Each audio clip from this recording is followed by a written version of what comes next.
ሃፒ ቫላንታይን ዴይ ጤና ይስጥልኝ። የቢኒ ፕላስ ዩቲዩብ ቻናል ተከታታዮች አዲስ የሆናችሁ ሰብስክራይብ፣ ላይክ በማድረግ ጀምሩት።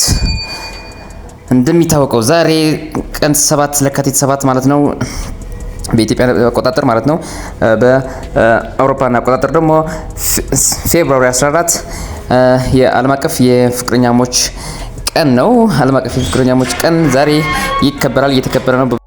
ምስሉ እንደምትመለከቱት ይኸው የፈረንጆችን የቫላንታይን ዴይ አከባበር እየተመለከትን ነው። እንደምታዩት ዛሬ ማለት ነው መልካም የፍቅረኛሞች ቀን እያልን መልካም የትዳር ጊዜ እያልን አሁን በሁሉም በመላው ሀገሪቱና በመላው ዓለም የከብራችሁ ያላችሁት ማለት ነው ፍቅረኛሞች መልካም ጊዜ፣ መልካም ግብዣ፣ መልካም የራት ግብዣ ሁሉም ነገር አሪፍ እንዲሆንላችሁ እየተመኘን በመላው ሀገሪቱ በኢትዮጵያም እየተከበረ ነው።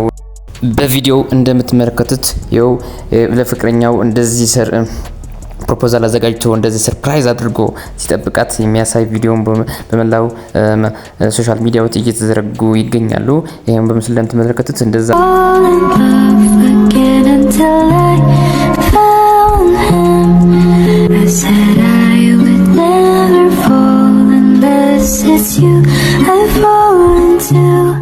ምንም እንኳን ለአንዳንድ አስተያየት ሰጪዎች ይሄ ባል የኛ ባል አይደለም፣ ፈረንጆች ባል የመጡት ባል ነው የሚሉት። ለፍቅር ባህል ሀገር ወደው ድንበር የለውም። በሁሉም ቢከበር ምንም ማለት አይደለም። ፍቅር ለፍቅር ሲገለጽ ወይም ለፍቅር አንቨርሰሪን ስታከብር የፈረንጅ ባህል ነው ወይም የኛ ባህል አይደለም የሚለው አስተሳሰብ ወጥተን ልክ ማለት ፍቅር ነው። ፍቅር ምንም ልዩነት የለውም።